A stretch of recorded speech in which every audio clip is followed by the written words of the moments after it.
Hello, everyone. Welcome to a brand new podcast, the 1T podcast, where we talk about hockey, and it's going to be weekly. And today, co-host Steven, welcome. Hello, everyone. Hello, welcome, thank you. Oh, he'll be here most of the time. Hopefully, in the future, we do something different, bring in more people. That would be awesome. Of course, with this YouTube channel, I do a lot of GM modes and other things I wanted to expand. And Steven has good knowledge in hockey, so he is my trusted assistant general manager, or the GM usually in my GM mode. So I count on him for his statistical knowledge and his great Excel skills he has. So thank you for joining me, Steven. Yeah, well, thank you for having me on. I'm very proud to be here for the first episode and the start of this new journey. I think 1T podcast. We've been talking about it for a while, although not the 1T podcast. I'm sure British people will confuse this with us drinking tea. I mean, I do drink enjoy one tea myself. Tea for sure. Yeah, I do enjoy drinking tea myself, but this podcast, for those of you who think it's about tea, is not. No, there is no A after the E on that T, okay? So just turn around and go back home. We got a pretty good show today. Mm-hmm. There is no time limits to how long these things are, although we'll figure it out as we get along. This is the first show, so let's just enjoy it. Talk about some of the biggest news currently in the NHL at the moment. And to start off with, we talk about Jack Eichel and what happened recently with the Vegas Golden Knights. Yeah, well, I mean, that's a huge one, really, to lead off. It's probably, this week has had a lot of big news, especially a lot of it coming out recently. But starting off with this, obviously, this was the big talking point for most of the season, right? Like, people wanted this to be done and dusted with a long time ago. Yep. How long have we been discussing this Eichel trade for? Since before the summer, at least. I think before last the playoffs. Season. I think once they realized, this is just a failing franchise. Maybe even since Taylor Hall was gone, since that trade. Yeah, exactly. Since he was injured, because he missed that. He missed. I don't know when he missed out, but I'm sure it was before a few months, maybe a month and a half before trade deadline. Yeah, exactly. Point is, it's discussions about this have been going on a long time. There's always been this team is in, this team is out, and whatnot. And then finally it happened, and the trade as we know it is Jack Eichel and a conditional third from 2023 going from Buffalo to the Vegas Golden Knights for Alex Tuch, Peyton Krebs, 2022 conditional first and 2023 conditional second, going from Vegas to Buffalo. If you're a Buffalo fan, is this a W? I would say they got a good haul for what they were trading away. Of course, they didn't hold much leverage in this situation. I mean, the player, it was very clear he wanted out. There was obviously the injury and the surgery, how he wanted to do a certain procedure. The team wouldn't allow him to do it, and then obviously they had to find a team that would approve of that procedure to be done on him. So obviously, like I said, in this case, Buffalo didn't really hold much leverage. The same thing when you look at last year with the Taylor Hall trade. They got what? It was Anders Bjork and a second round. Yeah, a second round pick, like Curtis Lazar. There wasn't much in that trade, basically, is what we're saying. Whereas this one, if I'm a Buffalo fan, Alex Tuch, who is on the third line in Vegas, which for Buffalo should be a top 6, very solid, hardworking player. He's done great for them in the playoffs, so he's going to show up in big moments. He's a guy that you like to have on your team. He's a very skilled, very big, very strong, great skater. He's got all the tools necessary to be on a winning team. And I could really see him, if Buffalo does everything correctly, I could see him being a very important part of that team going forward. Peyton Krebs, him being another guy, very young. I want to say this is a rookie season. It is. Yeah. He's looked really good. Obviously Not he has really. The stats have shown he's shown promise in the WHL, but that's one thing that I think he hasn't like doubled his points. He's been point per game a bit more, maybe 1.25, 1.5 in the WHL, but he might be rushed into position. yeah, In Vegas, he had 0 points in 9 games. yeah. I So mean, he wasn't performing as expected. So I don't know if this guy is a blue chip guy. He's not. I don't believe he's an elite medium. If we're talking NHL, EA Sports, challenged by everything. Um, if we're talking about those standards there, I would say he's a top six max medium. Elite yeah. I maybe, but mean, I think it'd be medium until he can prove himself as he needs a stint in the AHL. There's nothing wrong with it. There's nothing wrong with the stint in the AHL. Just no, chuck of him course down. not. Maybe in Buffalo, a change of scenery might be the right thing for him. But Well, yeah, he's already played one game for the Rochester Americans. there you Didn't go. put up any points, but again, it's one game. He needs to be there. He needs to develop, Yeah, get more ice time. I'm sure this is like the first time he's actually put out 20 minutes in a game ever since yeah, Vegas. that's He was very probably playing true. 12 or 10 minutes. I'm sure Yeah, not which very high role. yeah, how are you going to develop a young player when he's only out there for like what? Not even a third of the game, not even like barely even a sixth of a game. No reason to burn a rookie season like that, and guy can develop. Alex Tuck, as you were saying, great top six potential. He has a great contract. I think he has 6 more years on that deal. After this year, at $4.6 million, around that. Well, he's got 4 years left after this year. Oh, okay, my bad. At When he signed, it was a 7 year deal. My bad. Okay, yes, yeah, you're okay. correct. So there's five more years after this. Yeah, oh yeah, he's still got tons of Yeah. time with him. Again, even Great him, like deal. It's a great deal for he's only him. 25. Yeah, That deal no. ends when he's 30. Like I you get him feel for his best years. I feel like they should have had more. I think that there's a first missing in there. I think there's another first that should have been on this, a conditional at least. Going where to Buffalo? To Buffalo, yes. I think there definitely needed to be another pick going to Buffalo. Uh, Mm, if say for example Jack Eichel gets injured for the next year and it is due to one of the injuries he had in Buffalo or something like that, I don't know. He would have a grace window or something like that. So then that second year first round pick, okay, if he's injured after this year, then that pick is not a first, then it goes to a second, you know? right. So like that condition should be put in, especially with his history of injury. Like I know like it's now, let's take care of it, but I think that additional first, I feel Tuck is a top six right now. We're not going to see him develop more. I don't think so. I think he's going to stay. No, yeah, you're right. He About- is what he is. I think it maybe 30 goal scorer eventually, a power forward that big. He's got a shot and he can put up 60 points. I believe I could see it happen. 50 point is more his range. But nonetheless, Krebs, I don't know if he's got 60 point potential. We're talking about Jack Eichel here, who came second to Connor McDavid. But if he was in his own draft and we were going to rerun it and got rid of Connor McDavid, put him in another year, right? Jack Eichel would still be number one. He would 100%. He would be. He's a franchise player for any team. It just needs to be proven with his injury whether or not he can actually do it on a proper team with proper players around him. And we'll get into Vegas actually in this coming segment here, under and overperforming teams.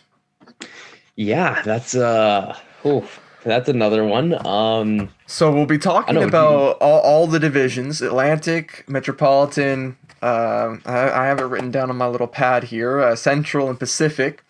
Have 4 for each. Now you don't need to have like 2 over and 2 under. It could be 1 over, 3 under. Like it can. Some divisions will have more unders and overs, right? Right. Well, yeah, I think I pretty much got mine Okay. sorted out. Like I think it may not be exactly the way that you're saying it for me, but I'll talk about who I think should be doing better and who I thought should be doing worse. Basically, yeah. Okay. Under and overperforming. Okay, let's start with the Atlantic, sure. Sure, yeah, you can lead us off. Who do you got? So currently I have Detroit on over. And then under, I think, of course, Montreal. I'm going to put that there. Just a clear and evident one right there. Boston and Tampa. I think those are all easy to pick out. Yeah, definitely. I think you basically nailed it there. Boston, though, that's a bit of a stretch. Yes, they are 5-4, but they've only played 9 games, and most of the league is at like 13, 11 games. So like they have games in hand. And you're right, but I've looked at their stats. The stats for their top players, David Pastrnak, they're not high, and also they're showing some plus minus difficulty there too. So they're not caught on their feet, although they've shown promises in games where they've, the top line's clicking, but you need that to be consistent in this NHL. And I think Detroit, even if I said they're over, they're quite shocking themselves. We're going to be talking about it again later on, but I think Detroit is a special team because they've shown that they have a bite in them. And Lucas Raymond showing up out of nowhere is lining up the show right now. He's a point per game player. Dylan Larkin and them two together are just dynamo. Joe Veleno's great as well. They've got great players, prospects. Their goaltender was nearly a Calder Trophy winner last year with the Carolina Hurricanes, Alex Nedeljkovic, and he's playing great in Detroit as well as a starter. He as what was promised. Of course, Anderson's doing great, but focusing on Detroit here, it's really hard to put Boston ahead of them when you look at the goaltending and how well Detroit's been clicking. It's difficult. It really is a difficult position to put Detroit even as over. I think they're performing at about what they were hoping or expected to do. Yeah, because even looking at overall, they're really, if you include overtime losses, they have 6 wins and 7 losses. So really, this is who I think they should be. They're a young team.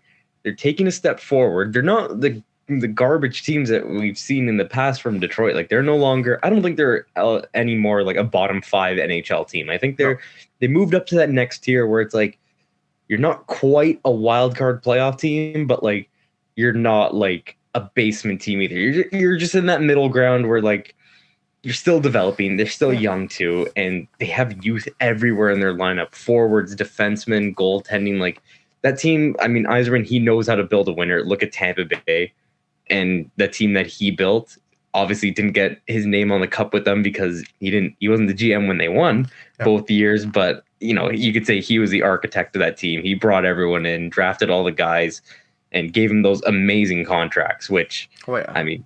Yeah, well, I mean, it's still continuing. It's still continuing to this day, but that's, of course, that base that he started with. That Florida has an advantage with the taxes, of course, and it's something that wasn't really hidden from the public.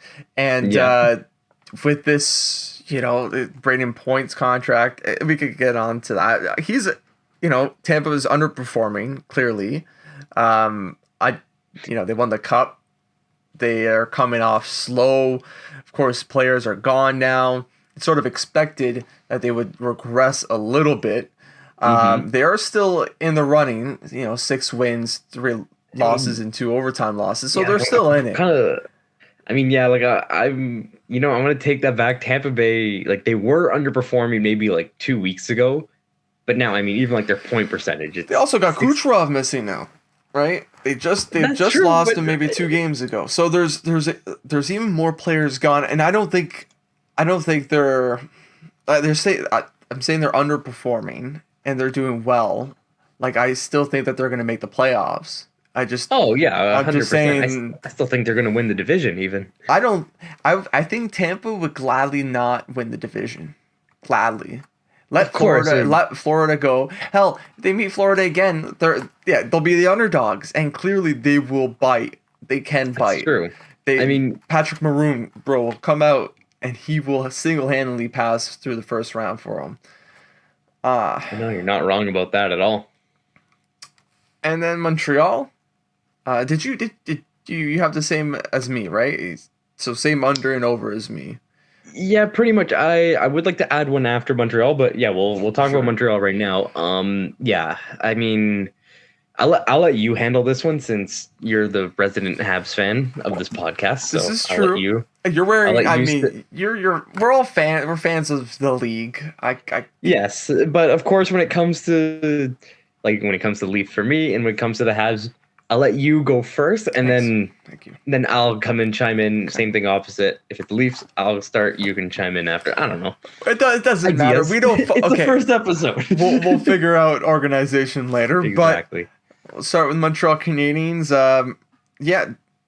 What can you say after Stanley Cup Finals loss versus Tampa after 5 games? It was a hell of a story. Me and Steven talked every day, or not every day, but every other day when the playoffs were on, and we discussed every single game through the Toronto series, which was exciting. Every period we talked. That was very fun, that first series. And I think I would trade this. I would do this trade if I knew that the next year I wasn't going to make the playoffs. I'd take it in a heartbeat. If I knew that I was going to have a chance at the finals, send me there. Just get me over there. I don't care, because it's luck. At the end of the day, this game has still luck involved in it, because your bounces, part of the game isn't controlled by you. It's random by another person's individual perspective of the game. And the Montreal Canadiens did a fantastic job with what they had. They proved that you didn't need a typical number one center. They needed a proper defensive style number one center, which they are crucially missing. Philip Danault just won with LA against Toronto.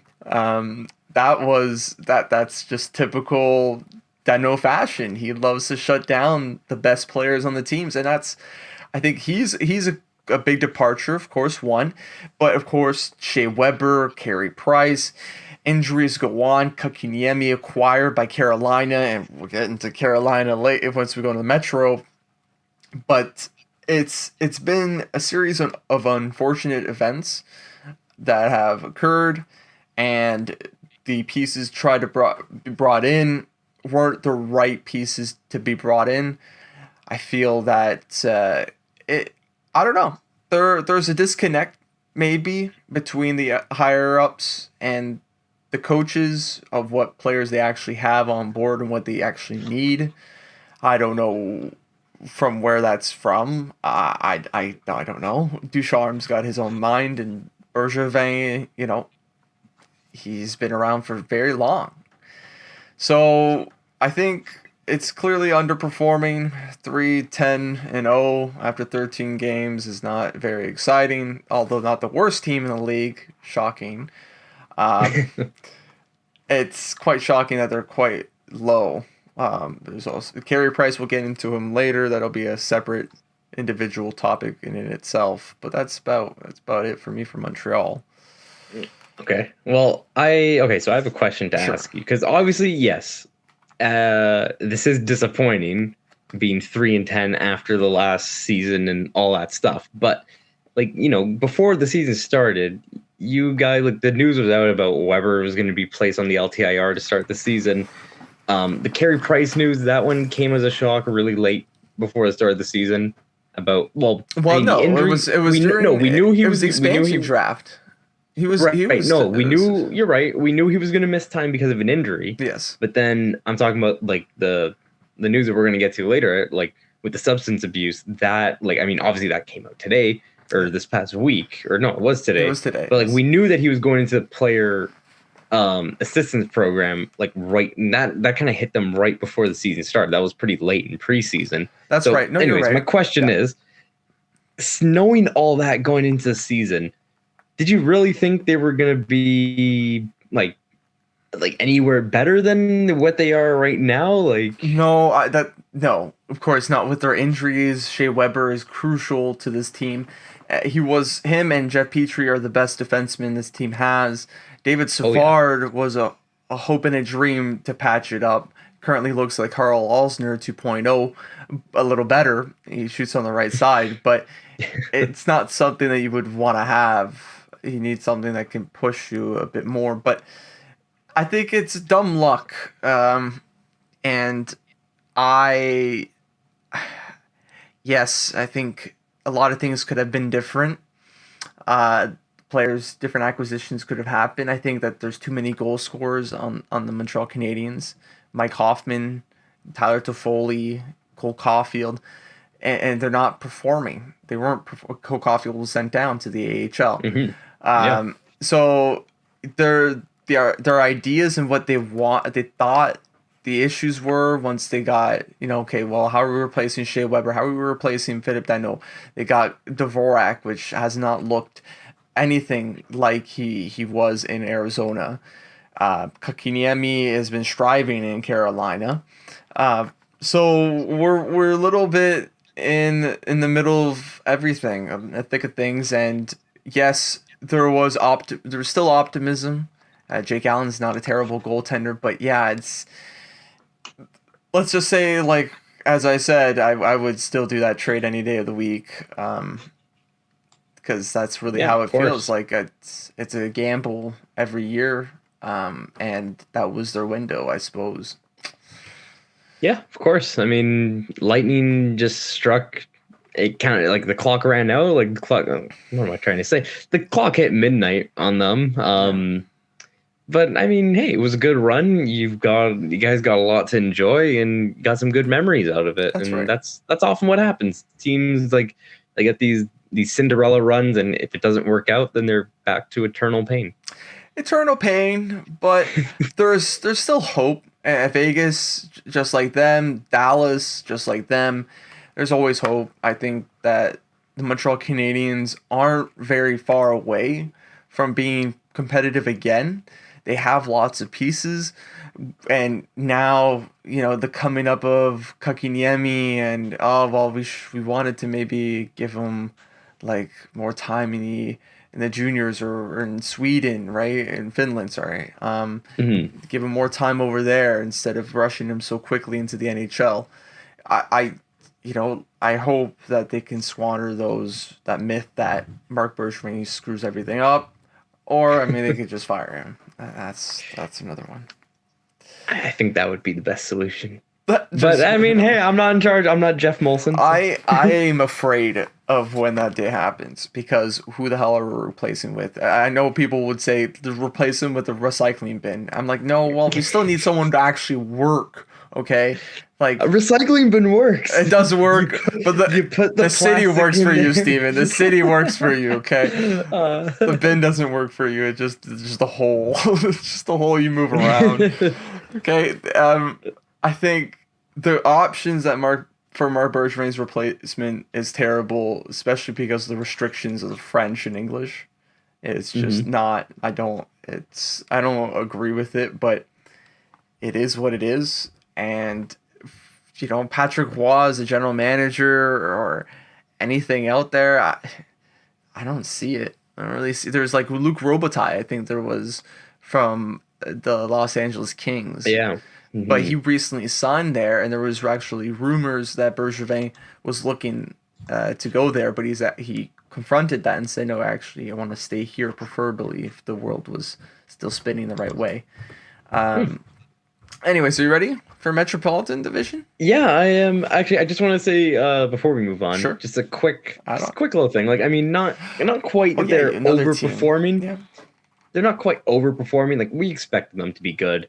This was a year where they could prove themselves to be what they are, but I didn't expect them to be this hot from the start, and that's Florida at 10-1-1. I think we expect them to be good, but I just didn't expect them to be this good. Again, it's early. They can easily come back down to earth. They're not going to keep an 875 point percentage going the whole way. No. Right? They're going to come back down to like the 600s probably, but still it's more like a shout out, if anything. I'm just giving a shout out to Florida here for no reason. That's all. Yes, Florida is actually overperforming a little bit, but I do think that they are about 750 or 800 type of team. I feel like Florida is 800. Yeah. That's a very high point percentage in the NHL I think they 800. Can. Duclair, that's Duclair like 60 has wins. Okay, that's more than 60 wins. That's 75. That's 750. It's more accurate. That's very high. It is. So basically, you're saying they're President's Trophy team. They're competing for it. Look, the way Bobrovsky has started, Duclair has shown up.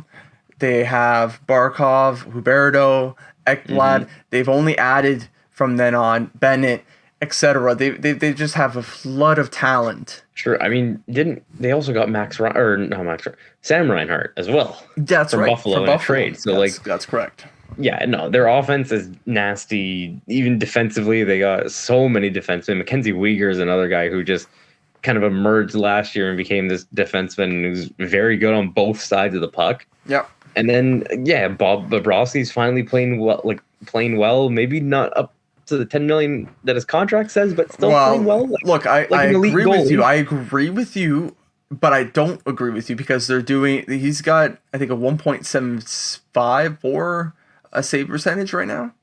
Right. So, of course, it's early in the season. We have to know until the end if he can actually pull through. But if he finishes with a 1.92 or 1.8, that's worth that's worth the money. Oh, amazing! You give him that money, and then not to mention too, they have Spencer Knight, a young goalie who's on an entry level deal. It must be nice. It must be nice to be a Florida Panthers fan right now. I wonder though if they would take that risk to keep going with Bobrovsky, or now that he has value, they ship him out.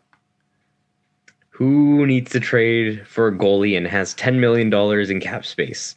That's right. You're a good point. What's a team that needs a goalie to push it on through?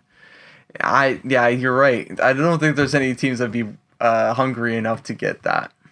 No, definitely not. And if they were to trade him, it would have to be at a reduced salary. They have to eat some of his cap by retaining. So I think most likely with Bobrovsky, he's going to be a guy with 4 or 5 years left on that deal. They most likely buy him out because they're going to have Spencer Knight, who needs to get paid if he keeps playing well as well, right? Yeah. So I know that's a few years down the road for them. I mean, goalies don't get big contracts out of their rookie deals anyways, so you don't have to worry about giving him Matthews or Marner money. No. So they'll be okay. Goalies will take they usually like to go bridge deals and take their time. It's because from a GM's point of view, goalie's still young. He hasn't really played many years, and you don't want to commit that money to them. That's the thing, though. Nowadays, you're throwing money like it's nothing to goaltenders that aren't as proven as it used to be. I feel like they you pull up good numbers in Buffalo, but now in Boston, I don't know. I don't know. Boston, though, their team, they always start off slow, right? And even then, for them, 5-4 in 9 games, it's not that bad. That's normal for them. They always start off this way, and then just watch. In March, they'll hit full stride. They'll be ready. Come playoffs, they'll be beating the Leafs, and everyone will laugh at me. So if the world keeps going around, I think Boston should technically make it, but I don't know. Detroit and Buffalo, if they keep making it competitive, I might give Boston a little hard time there. Yeah, it would be nice to see that, but I don't see that happening yet. We'll have to see how the season goes, but the way the deck is shuffled throughout the league is interesting. We'll get onto the Metropolitan, give us a little bit more idea here. I said just in general overpowered division. This we've talked about this not even an hour ago. But this division is ridiculous. No team is under 500. Yeah, I mean, when you kind of look at all the teams, like you can understand why. I mean, like Carolina, they're a competitive team. The Rangers, they have competitive players, and they're going to be above 500. Washington, again, competitive. Philly, again, competitive, going to be above 500. Columbus, that's one that maybe kind of shocks me, but again, I mean, they're a hardworking team, so they still have assets. Like all these teams have these they assets. got guys. They have assets. The Islanders, I mean, gone to the 2 past conference finals. Like they're a solid team. Yep.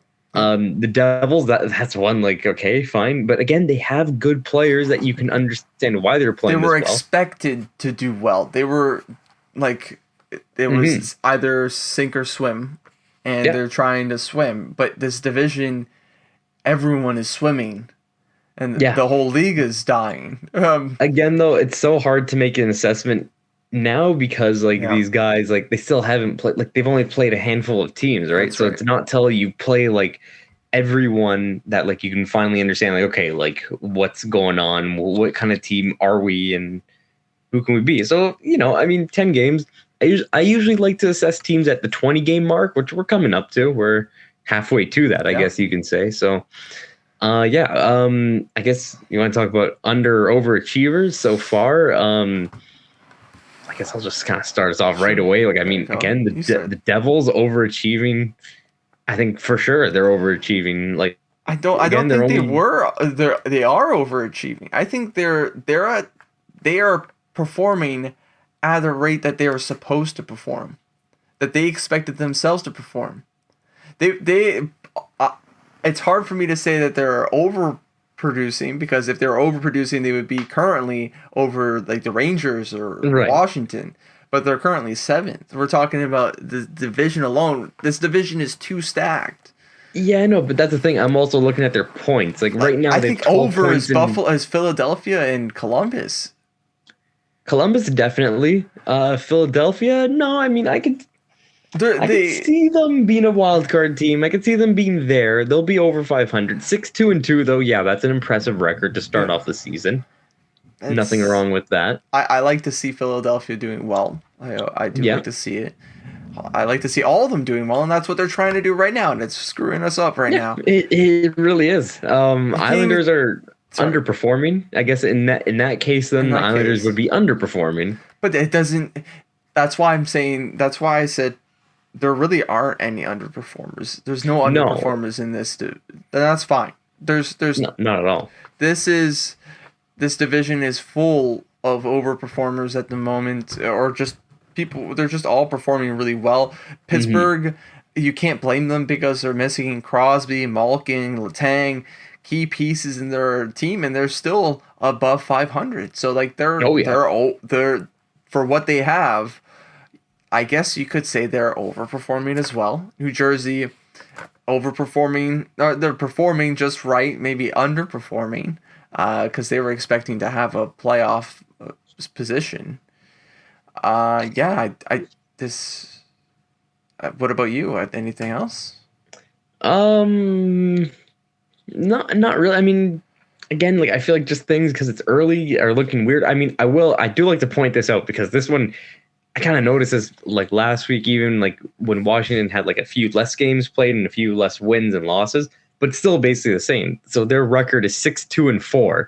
Overall, they have 6 wins and 6 losses, but they've lost four games in overtime and only 2 in regulation. So like their record looks amazing, but like that's right. It just must be so confusing as a Capitals fan to be like, okay, we're really a 500 team, but the standings say otherwise. So like they're not losing in regulation, which the NHL rewards you for not losing in regulation. And that's the only time in NHL you're gonna get that in the regular season, anyways. Yeah, the playoffs, other than that, you're gonna get punished. Yeah, you get to overtime or shootout, you're walking away with a point, which you'll take a point. Day. But I don't think that's what Washington wants. I think they want to win games solidly. They want to play playoff games because last year there was a disappointment. The Rangers and the year before. The Rangers are doing well. 7-3-3, 13 games. Their differential is the worst out of the top 4 currently. Yeah, -4. I mean, that's kind of expected. They don't really have any solid defensive defensemen or even goaltending like Shesterkin and They have. Georgiev. You could say every single team in this Metropolitan Division. I can't say New Jersey, even Pittsburgh. Yeah, those two have the weakest of the goalies. Pittsburgh and New Jersey have the weakest of the 2 goalies. Oh, who does New Jersey have now as their That's what goaltending? Blackwood, is it? Oh, is it? No, it's Bernier and Blackwood. Right, so they still have Mackenzie Blackwood, who played unreal for them last year. Yep. Bernier, he's another guy. He's actually not doing bad. But yeah, neither of them are like guys you would expect to see on like a cup winning team. Let's just say. Bernier, yeah, he's gotten 5 games, 4 wins, 2.55 goals against average, and 910 save percentage. That's really good for starter. Like for an up and coming team, that's really good to see.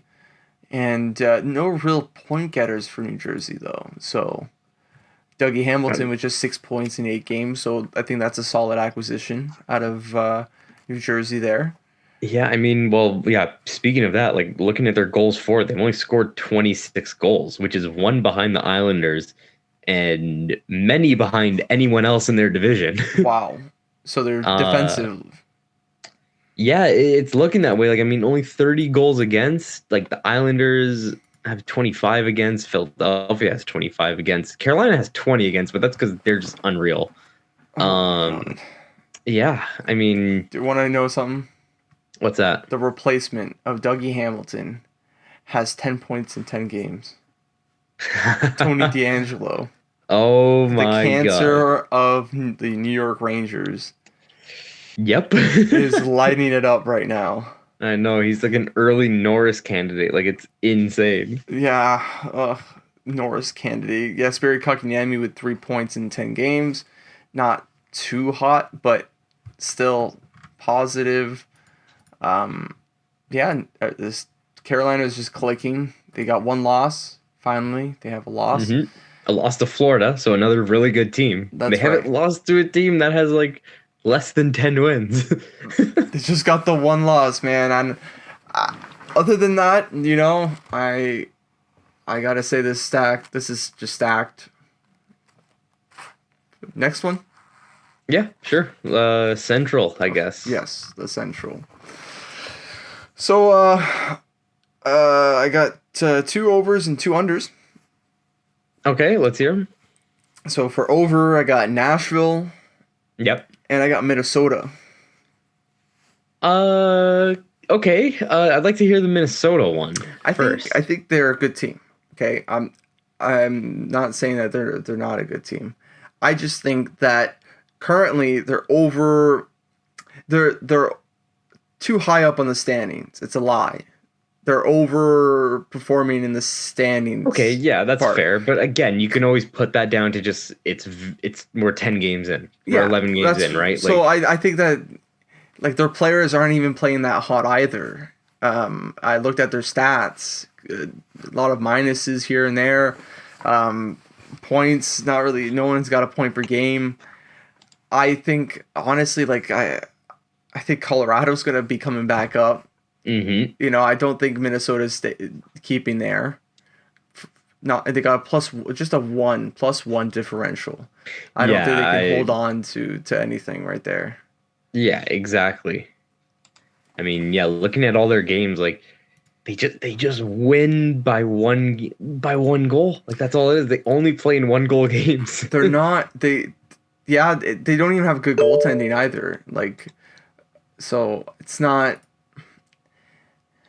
It's decent. They're getting the wins, but they're not getting the stats on their hands. The goals against and the save percentage is not good. Looking at their schedule, did you know that this past Sunday was their first win that was by more than 1 goal? They won 5-2 over the Islanders. After 11 games. And the Islanders don't play their first home game of the season until next Saturday. Oh, that's great. That's right. They've started the entire season on the road because of the new stadium that they're getting to play in. Okay, they call us. What is it called? It is. Oh God, what is it called? It's a new one. It's where the horse race is at Belmont Oh, Stakes. I can't. It's I around don't know. there. I don't know. Yeah, I forget what the actual venue's called, but it looks really nice. Okay. Well, the next one I had was Nashville, which Yes, it's pretty clear I they're agree with that one. They're fourth in there. Yeah, I mean they're still. I mean, yeah, no, Nashville's a team that they're on the downhill or the back nine of their core. Like guys are just getting older. They're losing. That they lost key pieces like Rene last year. They have some youth. I mean, they have Dante Fabro. Saros is still fairly young. I think he's 25. It's still young. Okay, yeah. So he's in his prime. You know, he's putting up great numbers right now too. Yes, he is playing well above. Not in the wins department. He's 26. There you go. Yeah, in the wins department, he's not doing well, but he's doing great in terms of save percentage, goals against average. Which is what you look at for a goalie. Wins is basically just how the team plays in front of him, you could say. You can look at their top players here, Matt Duchene and Ryan Johansson. 10 points for Matt Duchene. So looks like they watched some of our GMO videos. And then Ryan Johansson has 8 points, but -7. So not terrible that's a problem. either. It is a problem, the -7. But it's good to see that at least they're putting up the numbers. Figure out the rest later. But get them to be motivated to keep going to the rink trying to get more points. But I definitely don't know if Nashville would be there as long as their goaltending can keep competing. And I think they have a shot anytime. That defense is really good. It doesn't change. Their development for defense is always good. I think them and I think Florida is starting to pick that up too. Florida is one team that's picking it up. Yeah, definitely. They've definitely built their teams in very similar styles. I think obviously one team is maybe doing it a bit better than the other, but I mean, hey, it's still looking solid. And for now with Nashville, it's working. It's working in the early game for them. So we'll see what they can do long term. And they came close last year. I mean, they still made it into the playoffs in the Central Division that they were in, which was like a mix of East and West teams. They had a solid year. I mean, yeah. For my unders, I think these two are clear. I think we both have the same too. Chicago and Colorado. Chicago? Okay, never mind. I was not going to say Chicago. But there was so much hype over them that... I'll let you talk about it, but yeah. That Chicago had a lot of hype over them, and I thought that because of this hype and expectations were very high, they thought that they were going to be performing at a rate as Minnesota is right now. That would be the base, but I think they're underperforming because most of their acquisitions Seth Jones is putting up the numbers, and that's good, but the team around him is not succeeding. They do have all the pieces back. Taze is back, but they're not doing anything. They're underperforming.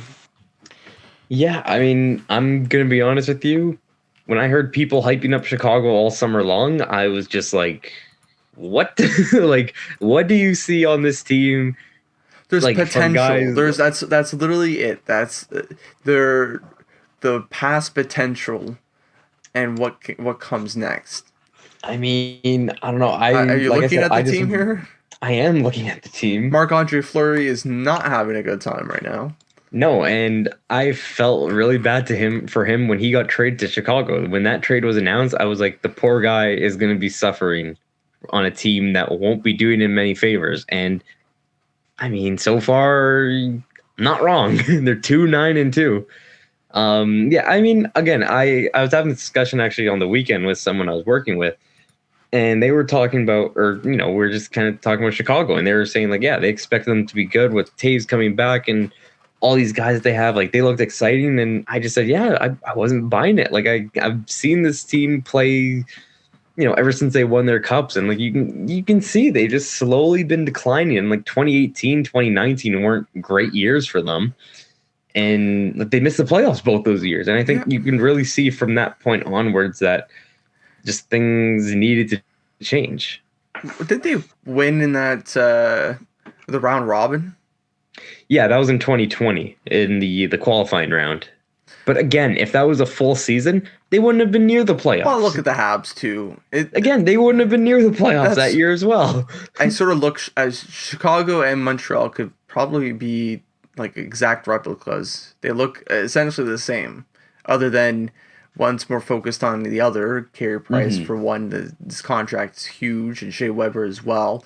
Chicago's got those centerpieces up front that are still capable, and that's what I think a lot of Chicago fans had hope is that, well, you got the core getting back together. This core alone, without Duncan Keith performing at what he used to be, just adding Seth Jones, Jonathan Toews being back for sure. They're hoping that, yes, maybe wild card, but I think they hoped for even better, fourth or third spot.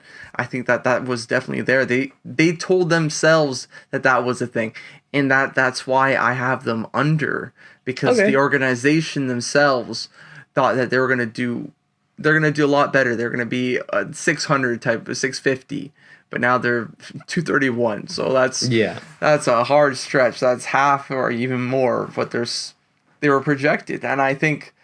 Yeah, that's why they were under in Colorado. That's a clear as day one too. Yeah, the Colorado for sure. But before we just say that, I want to just make a quick point on Seth Jones. Like, I mean, when that trade happened, when he got traded to Chicago, and I saw how much Chicago gave up, and then I saw the extension that he was given right away by Chicago, I was just confused. Yes. I was just like, what are they doing? The advanced analytics did not like this guy. He was not a darling. And it's continuing this year. He's a -8. Sure, he has 11 points, but again, a -8. Like, he's not playing well defensively. He's a defenseman. Although, look, like we're talking about a team who is lacking in other defensemen to be around him. So he's the guy who's being targeted very specifically right now. They had before Adam Bokvis, who's only played 5 games this year, 0 points, a -3.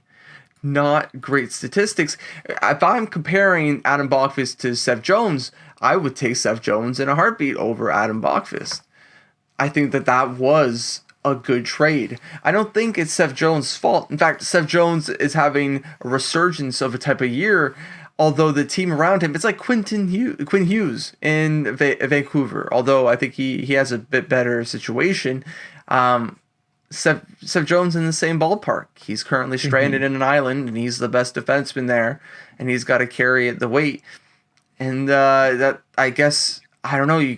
There's that Pittsburgh effect where Pittsburgh doesn't really have a top guy other than Chris Letang, but he's injured so many times throughout the year and the playoffs that you almost come accustomed that he's not going to be there to help you out and babysit you. You're going to have to do it on your own.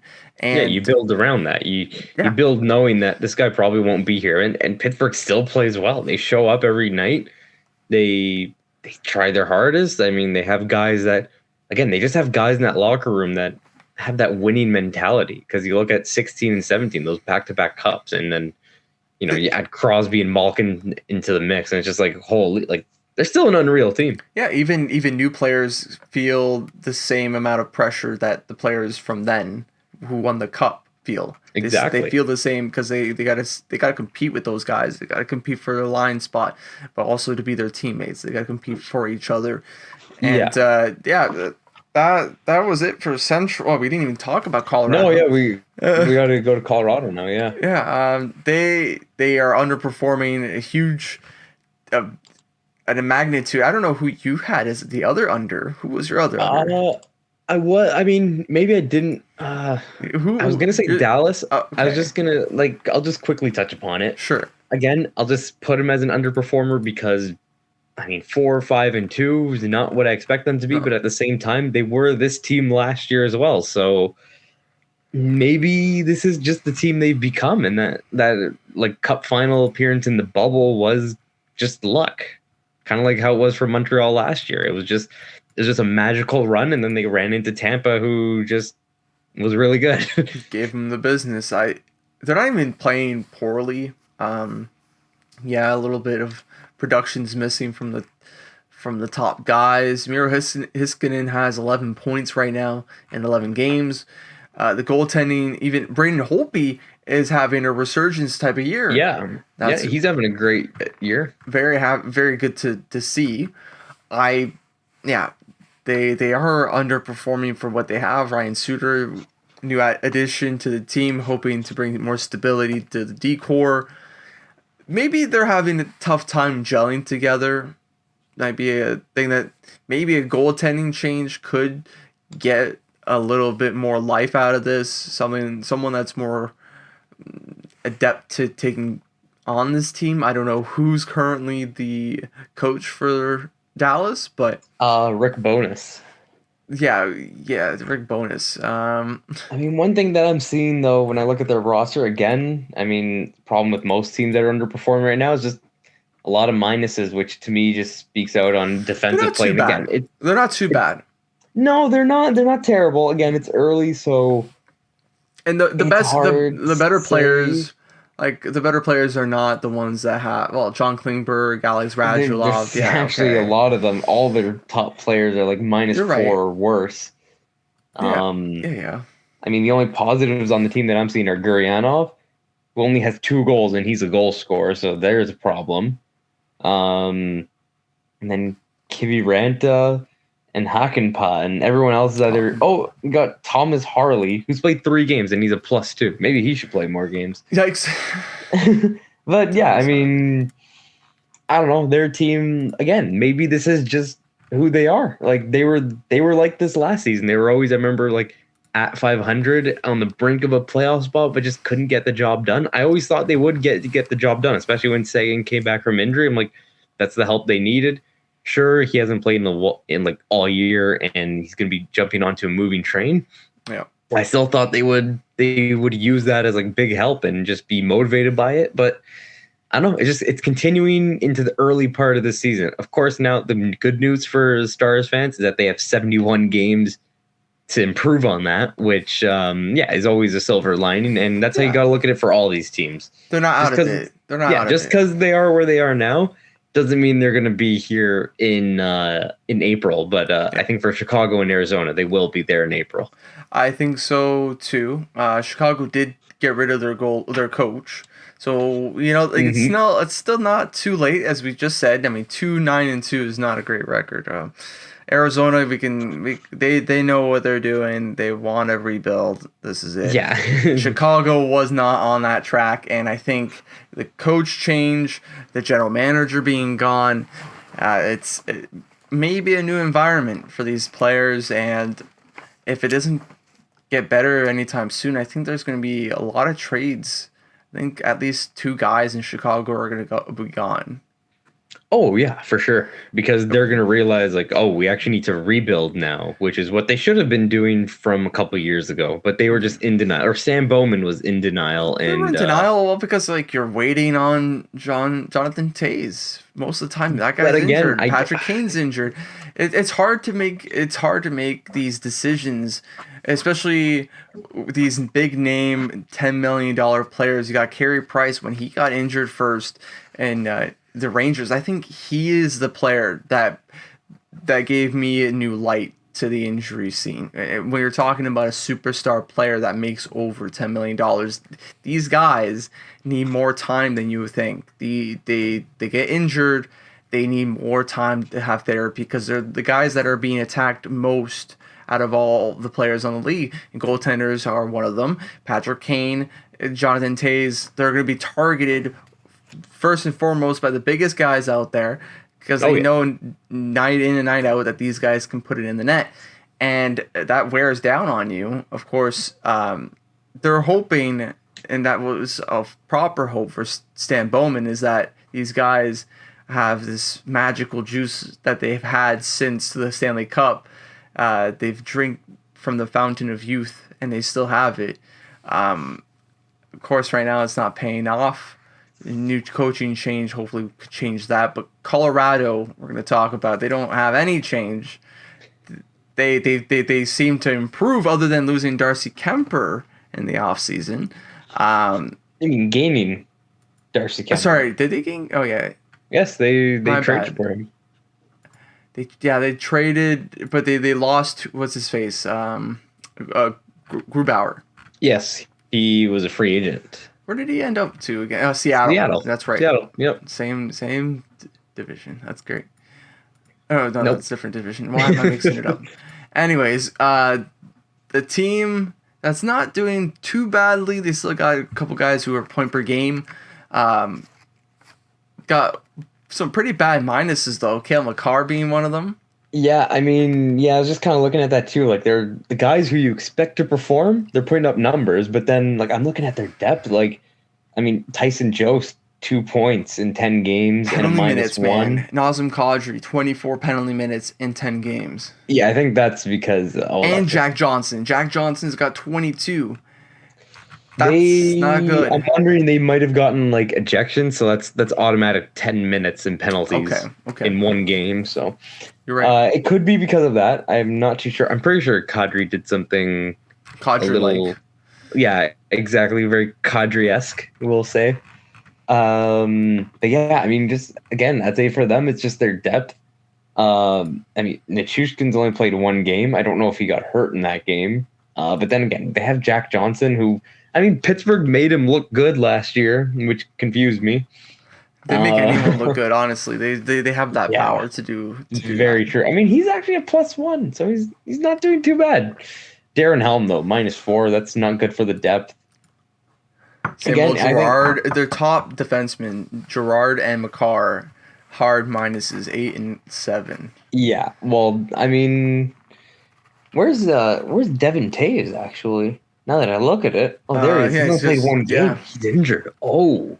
So So maybe they got- the depth for this team is not good enough defensively. Yeah, defensive depth. I mean, I'm now going to look at what their line combinations are because I just want to see what kind of team they're putting on the ice these days with all these injuries. Because, yeah, usually, like, I know Devin Taves and Cale Makar last year were an unreal pairing. Yeah. But clearly, yeah, I mean, who is out? Oh, it's actually... Okay, Makar is actually the one that's injured, and Taves is back. Interesting. Okay. Taves Gerard, Byram Johnson. Oh, Byram. What are his stats looking like? Give me a second here. And Eric, he's with Eric Johnson because they have both Johnsons. I just realized that. He has 8 points in 10 games with Yep, so +3. he's okay. So then him and Eric Johnson are working perfectly. Wow, that's shocking. And then Jack Johnson, Ryan Murray. I saw what they were doing. Yeah. Again, I'm looking at that third line of Tyson Jost, JT Compher. Where was Samuel Gerard playing? And He's playing with. He's taking Makar's spot on the top pairing right now. interesting. So with, I'm trying to think. Maybe I don't know who comes out of the lineup when Makar comes Jason back. Megna, I think he's a defenseman. Right? He's a forward. Oh, that's an L for me. I don't know. Ryan Murray. Ryan Murray. Yeah. Who's a -2 right now. Probably. It's got to be him. Yeah, because how many games played does he have? 10. He's played every game, but again, Well, I mean, Taves only Taves started one. the year hurt. Yeah, so And if you're saying the other guy, maybe he had to replace Makar. So that's Very true. Colorado. They're just a disappointment right now. We're going to be talking about playoffs and who makes it out of every division. But we'll get on to that after the Pacific. You could start this one now. all right. Pacific Division. As far as I'll start off with, I guess, the overperformers. Sure. I mean, I'm looking at like 3 teams right now, and they're all ranked second, third, and fourth. I mean, starting off with the Calgary Flames. I mean, they're a team that they had the players, they have the tools. This is how they should be. But when you look at the way they played last year, and just kind of like the offseason and the mood coming from like their fan base and just from the media and what everyone was saying, no one expected Calgary to come out this strong. So that's a big surprise to me. Okay. Anaheim and San Jose, I think those are both big surprises as well. For now, I think in the end, when the year's all said and done, they will go back down to near the bottom of the division. But I mean, good starts for them right now. Yeah, they're just capitalizing off that. I did not think that Calgary was overperforming. I thought that Calgary was just performing as they're expected. Sort of like a Chicago situation. If if Chicago was performing, I think that this Calgary's position is somewhat where Chicago would be at right now. Right. Although yes, maybe too much to get a 7-1-3 record is really good, and I think they're more like the 6-3-3 type of record. I think definitely San Jose was one of the other teams I put in, and Anaheim. I think Anaheim and San Jose are the overperformers. Anaheim's not even that hot. Drysdale's got a -10 right now.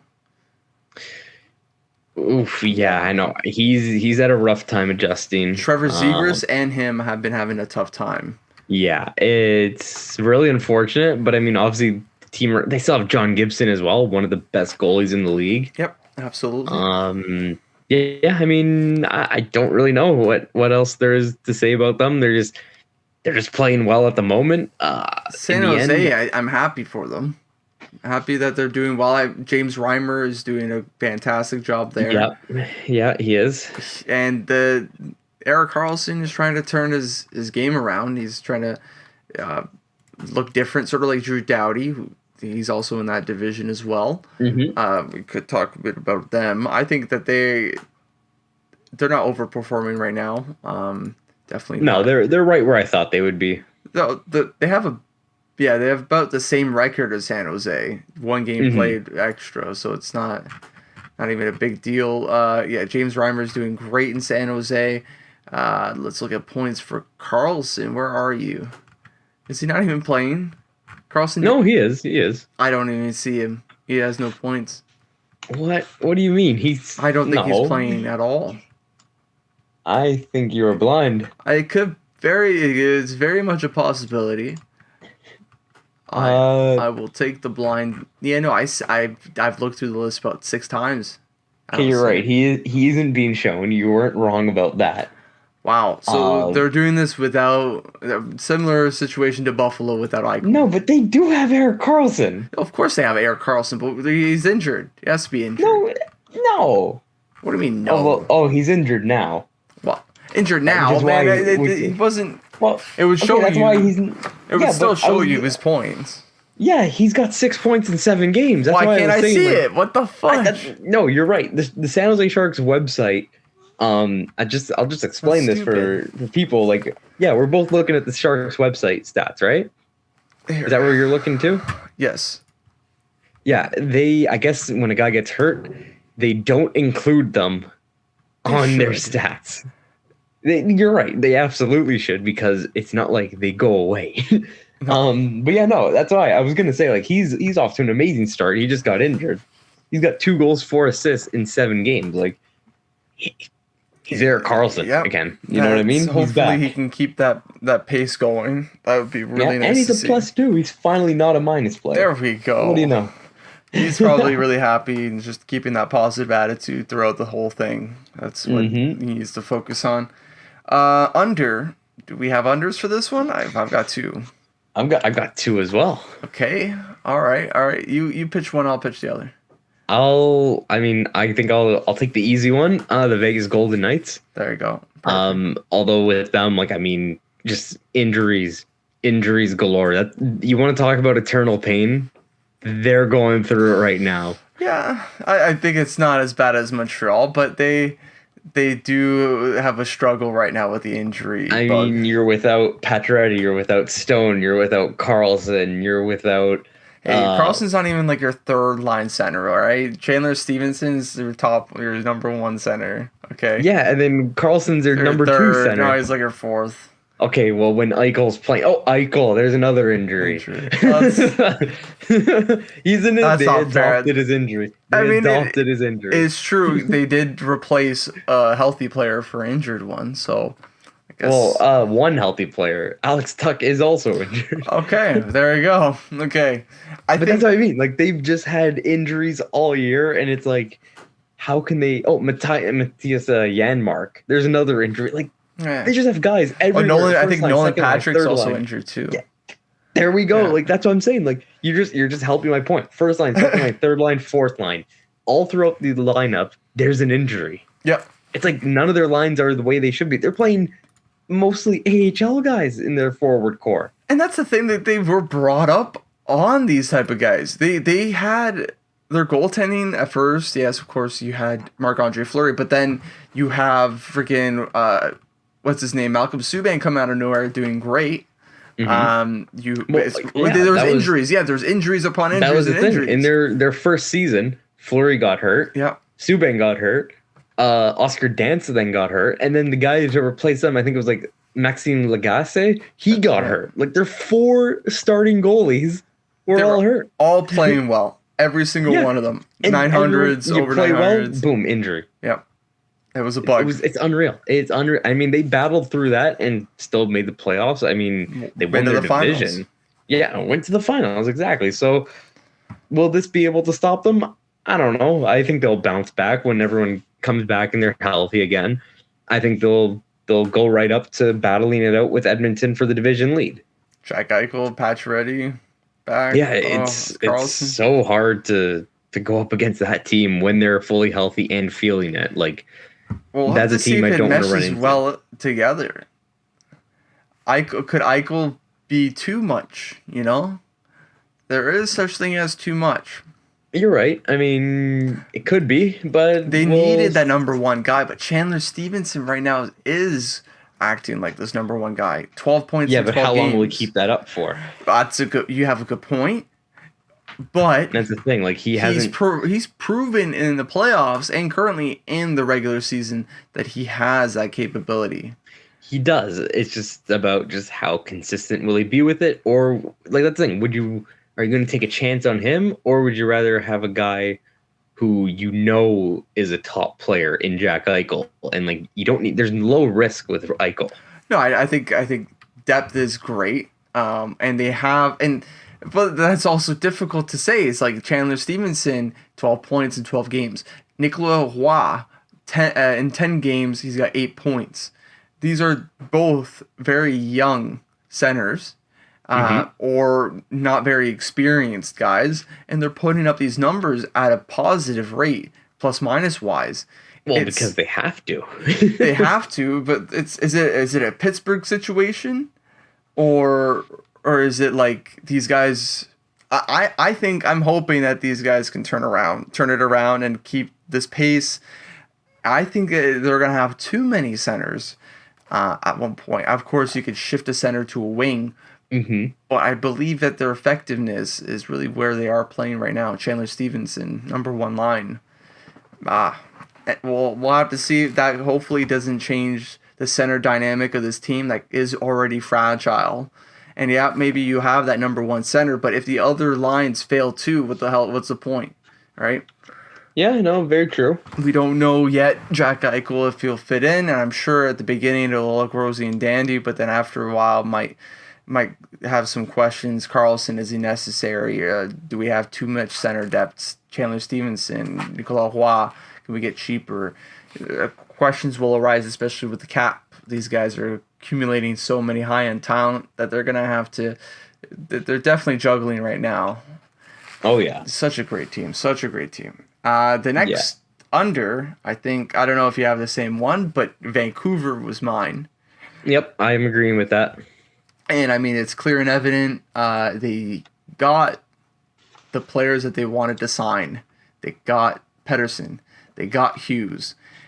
They're both performing, okay, not to their... Hughes is performing to standard, 10 points in 11 games. Pettersson, 8 points in 12 games, close to point per game, 4 points missing, but, who's counting? Everyone seems to be performing. Connor Garland is doing really well. Oliver Ekman-Larsson's doing not too bad. It's not top 2 numbers, but it's good. It's positive. Mm-hmm. This team, other than the top 6, even the bottom 6, they're doing really well. Goaltending's doing really well. They're performing well. They're maybe not performing well enough. Maybe they're sticking too middle of the pack, and they're underperforming. And I'm having a tough time. They're not completely out of it.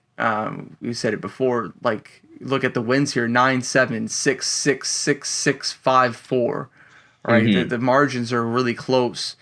Edmonton with the clear prominently. I think it's clear as day that they're going to make the playoffs. Oh yeah, they're like unless apparently a shutdown of the whole entire thing, everyone dying and collapse like flies. Yeah, geez. Let's hope that doesn't happen. Yeah, hopefully not. I want McDavid to put up 150 years or 150 years. 150, That's 150. Yeah, I want him to play for 150 years, but I want him to put up like over 150 points this year. I think this is going to be his best season ever this is going to be a statistically best season in the NHL. My guess. I believe so too, but I think the tank is never empty, and that showed with Gretzky or Lemieux. A generational player can always exceed expectations, and I think that he is I think he's going to hit 180. I think in his career. 180. 180. Oh yeah, for sure. 180. Career. 200 is even a possibility. You got Draisaitl there, man. We're talking about one of the best snipers in the league is Draisaitl. You're right there. No, definitely. I mean, I'm looking at Nuge too. He's got 14 assists and no goals. He's just a playmaker. An assist machine. Yeah. Holy, and in 10 games, he's over an assist per game.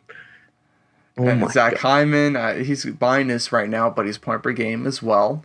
Yeah. RV point per game. I mean, how is he a minus? I'm like, what? That's right. You're right. How could you be a minus on this team? you would think also Zach Hyman. This guy's playing penalty kill. He's responsible with the puck. -3 might just be statistic. I think it's nothing to get really bothered about. No, it's nothing exactly. We'll talk about it after 20 games or something. We'll come back to Zach Hyman and see if he's still a minus. But I think that was it for under and over. Yeah, I think we covered everything we need to talk about there. So yeah, looking good to me. Now we can talk a bit about Carey Price. We did touch up on him not too long ago in the under over, but we can go into more depth. So he did in the offseason have an injury. I believe I don't know if it was undisclosed, but it was a lower body injury. Mm-hmm. And then came to the regular season. It was clear to us that he was available to play, but there was something wrong. Then it came out that he was going to Players Assistance Program, and we weren't told what exactly. And this week, on Monday, he did come back to Brassard to do some training and just get the shots in, see the boys. And then today, Tuesday, the 9th of November, we were told by Carey Price that he had a substance abuse problem. Yes. It's not really for us to speculate. Whatever he had is his problem. It was his issue, and we support him. He's just such a great goalie, and I'm a big fan of his. So, of course, whatever he was going through, I hope he had the help that he needed. We won't know what it was or what he had, and I think it doesn't really matter. Of course, in the past, he did have issues with some substance as well, or there was reports of that. I think that he now has kids and he doesn't really look at the party life the same way. I don't think it was something that he did for years. It has said that he was on it for a while. Hopefully it was pain related. Hopefully it was just that, and like you got painkillers and you get addicted onto that. That's There's nothing wrong with that. Just I hope that any other player out there that has substance abuse problems and it affects them in their personal lives, they come out more often and they tell it themselves, because it makes other people who are just flies on the wall compared to Carey Price feel, okay, if he says it, then I can say it. It's very good PR from or not PR, but a good look. And it's good to see other people support his decision. To even speak out is awesome. Of course, yeah. I mean, just kind of wish him all the best on his recovery process, and yeah, I'm just happy to hear that he's maybe a couple months away from actually playing an NHL game again. Because for him to do that, that's huge, and that's what everyone wants to see is just him in the crease for the Montreal Canadiens, playing games and making saves and doing what he should be doing. So yeah, just hoping he can get back to that as soon as possible. And yeah, I'm just happy he took the right steps in his recovery process, and he realized that there was a problem and he took the help. And that's what these player assistance programs at the NHLPA are for. They're for players who are going through dark, difficult times and don't know where to turn for help, and it's perfect. Well, I wish they were there for Kyle Beach, but yeah, hopefully that doesn't happen again. Of course, there is a report. There is a report. We could talk about that next. We sort of have a list of how we're not gonna follow it. Damn it! Ducks GM Murray placed on administrative leave amid investigation. I read up into it, and there was really nothing into this investigation. It's pretty quiet right now on what exactly has happened here. It's nothing like Rick Westhead and the Kyle Beach Chicago Blackhawks situation. There is no affiliation here. There is no John Doe being talked about at all. He's being replaced by the assistant general manager. If I can find his name, Jeff Solomon. God, you're so great. I found it now that you said it. He will be replacing him. The Ducks are off to a great start. I'm sure the GM changing will not change much as long as the coach stays the same. But hearing that this happened, does that make you feel better? Like, do you think that this situation is anything comparable to Chicago? Well, it's hard to say, really, because they haven't said why he's being investigated. So there is, I think it's a third-party investigation, so it doesn't have anything to do with, just like Chicago, they had another association or another company take care. Well, yeah, I mean, that's just the way to do it. Like, because if you can't investigate yourself, exactly, yeah. There's going to be lots of bias that way. But yeah, just reading this, it just kind of says he's going to be taking a leave of absence. He's being investigated. Like, hopefully, it could really be for anything. Hopefully, it's not anything close to the Kyle Beach. Of course, any type of issues like this where there's some sort of professional conduct under question. It was that governor of New York. Oh, okay. Here it is. Actually, it says we recently became aware of accusations of improper professional conduct against Bob Murray. That's it. That's all we know. Then, after internal review, we enlisted Shepard Mullen to perform an independent investigation. Upon recommendation from their initial findings, we have decided to place Bob on administration leave pending final results. Is this a situation where this was something that should have been done a year or two ago? This is something that occurred 2 years ago. It wasn't done about anything. It says that he was there for a cup win, right? Who? Bob Murray? Yeah. No, they lost. Okay, fair enough. Yeah, okay. So he never actually did anything. I don't know. Hopefully it's nothing bad to the extreme sense of Kyle Beach. Hopefully the John Doe is getting rewarded handsomely from this and whatever happened. I don't know if it's the same situation as what I was going to say in New York. There's a governor there that recently got some pretty big outstanding claims that he had touched them or kissed them inappropriately. I forgot his name. I'm sure someone in the chat will, or in the comments will let us know. But anyways, it sucks to see. People need to change. We need to be more inclusive to other people. Professional conduct, it should be just that, professional conduct.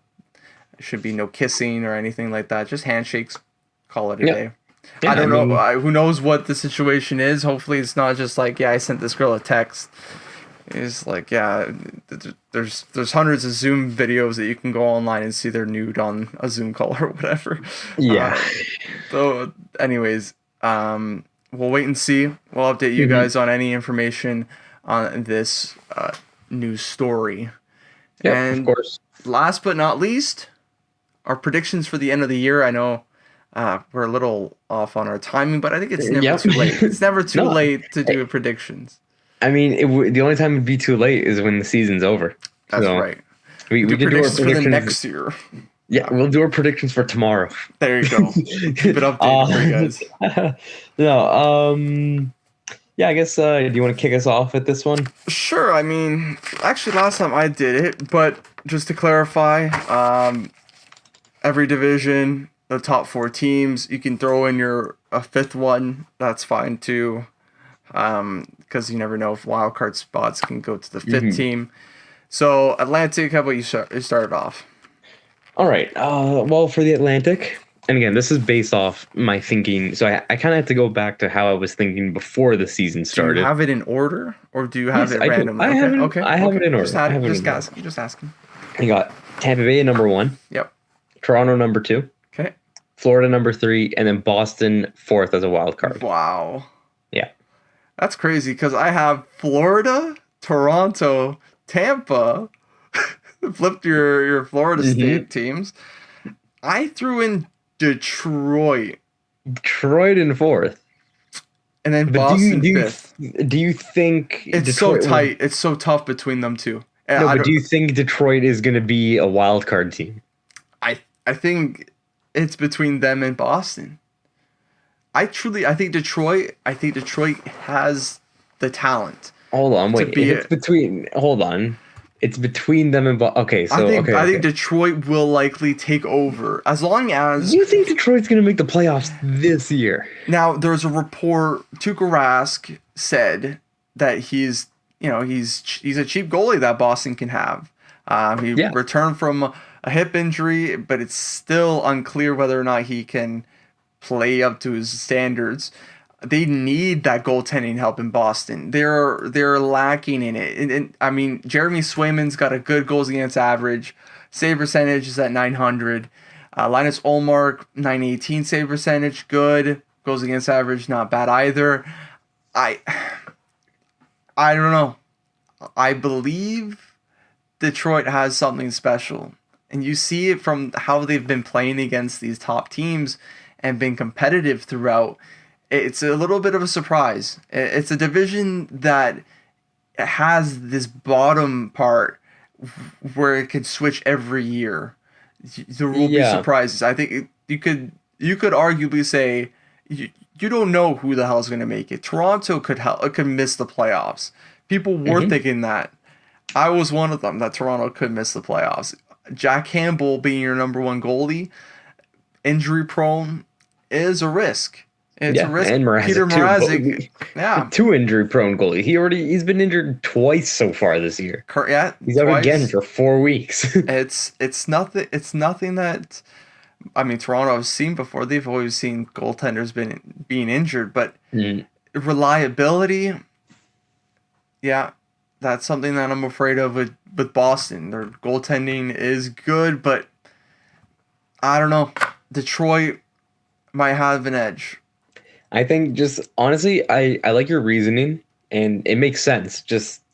I just still think Detroit they're just still too young, but like they'll be there eventually. They will be there within the next couple of years. And it's a bold prediction. I agree. Yeah, it definitely is, and I like that. I think no one would have predicted. No one predicted this. No one would predict this either. If it was the start of the season, I wouldn't have predicted this either.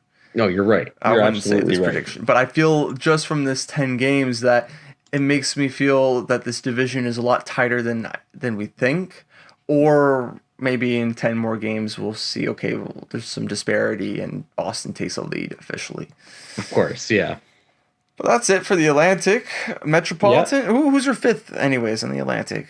That was Detroit. Detroit as well would be your 5th, yeah? They're my 5th, and then I guess I might as well finish it off. I had Montreal, Ottawa, Buffalo, 6, 7, 8. Ooh, I think Montreal is going to be last.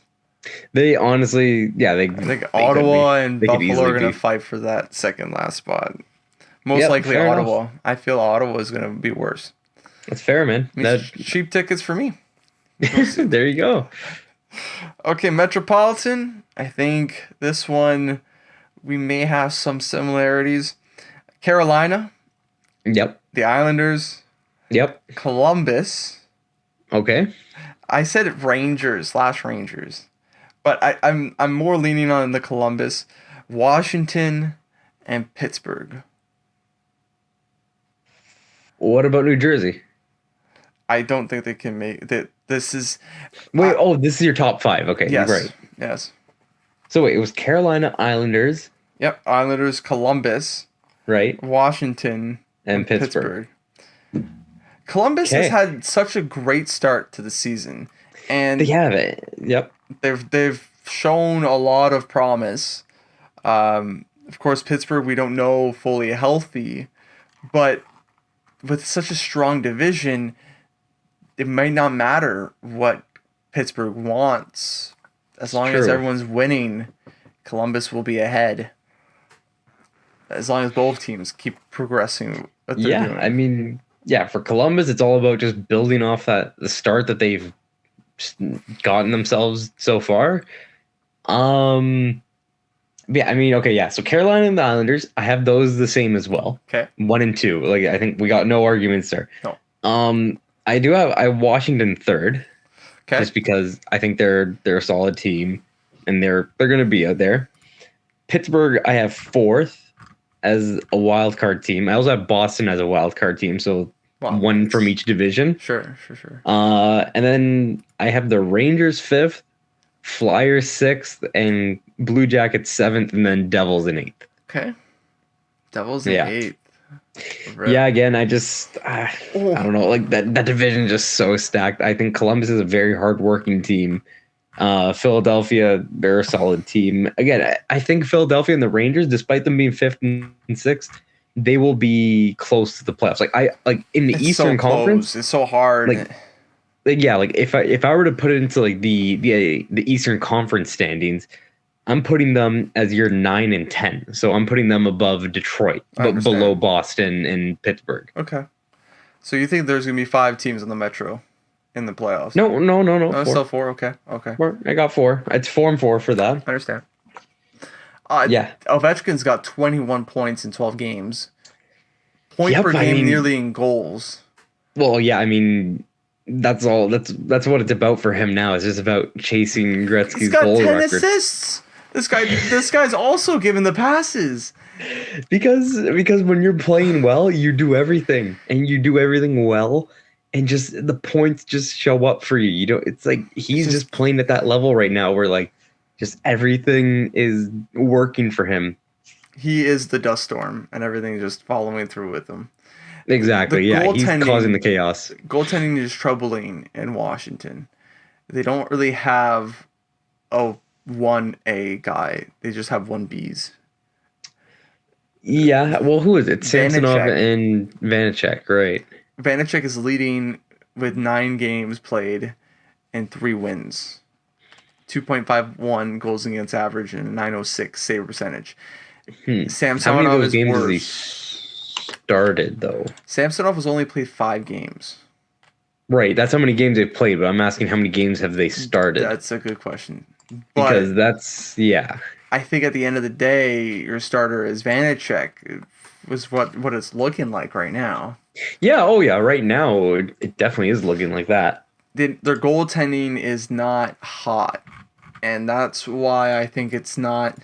Yes, you got the goal scoring from Ovechkin, but I think a good enough defensive team could shut him out. I think get LA Kings to play against them. I think the Kings would win 3 times out of 4. Interesting. I think so. See, I don't think that because Washington has won a cup, and a lot of players on the LA Kings have not won a cup. What do you mean? Ante Kopitar, Drew Doughty. Okay. Come on. You're right. I mean, they've won more cups than Ovechkin. You're right. But those cups were a lot longer ago than the Caps. What I'm talking about is offense versus defense. No, I know what you're talking about. I know. If the LA Kings with Philip Danault, you put Philip Danault onto Ovechkin, I don't know what's gonna happen. I'm pretty sure there's there's a good chance Ovechkin isn't getting the same looks as he's getting versus the rest of 85% of the league. It's Fair enough. That is fair. Especially the division that they're in the Metropolitan Division. We're talking about Columbus, who's red hot. Islanders, who aren't even that hot. It's hard for me to see New York right now in the second spot with how it's stacked, but because of the precedence of last year and the playoffs, it's only fitting that we have to give them the second spot behind Carolina. Carolina is a given because of their start. I think just like Edmonton, they're a clear lock to make the playoffs. Yeah. I think that's it for the Metro. Yeah, exactly. I think we can wrap it up there. Central. Yep. Central, Steven, start her off. All right. So again, these are based on what I thought before the season, but I still stand by it because I'm a man of my word. So I got number 1, Colorado. Oh, wow. Number 2, Winnipeg. Number 3, Minnesota. And then the 2 wild cards, because I think this division is going to have 2, St. Louis and Dallas. Okay. All right. I sort of screwed up. How so? I think it's St. Louis. Okay. And Minnesota. Right. Colorado. Okay. Winnipeg. And then it'd be Dallas. Okay. So St. Louis. Where'd you put them? St. Louis is number 1. Right. Yeah, you had them number Minnesota, Colorado, Winnipeg. Yes. And then Sorry, Dallas. yes, that was it. Right. I think St. Louis will just push over. St. Louis is a Chicago, or what Chicago should have been. They're doing really well. They're taking advantage of Chicago not being there, so we'd like to see it. Bennington's doing really well. Minnesota, their goaltending's not good enough. Colorado, I think that they are a good team, but I don't think that their goaltending is as good as last year's. Makar, Gerard need to step it up ASAP. Yep. Or else they're going to actually miss the playoffs entirely. Winnipeg, they're run of the mill. I don't think they're anything special. I don't know about Pierre-Luc Dubois. So you still stick with the idea that Winnipeg is going to be second in the division. Yeah, I mean, they have the best goalie in that division, Connor Hellebuck. Yep. Well, actually, Eric Comrie's doing better. Okay, yeah, fair enough. But, I mean, 198 goals is he going to be the starter? No, I mean, of course, Hellebuck is a starter. But, hey, just like Campbell, right? It could happen to anyone. I think Frederik Anderson can lose a spot. Anyone can lose a spot. Carey Price, I don't think he can lose a spot.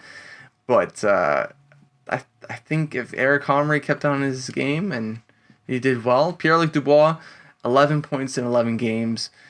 That's really good to see. I'm very happy for him. Very happy that he's succeeding after last year's just disgusting season. Not his fault, just how the world was working. Yeah. Are we done for the Central?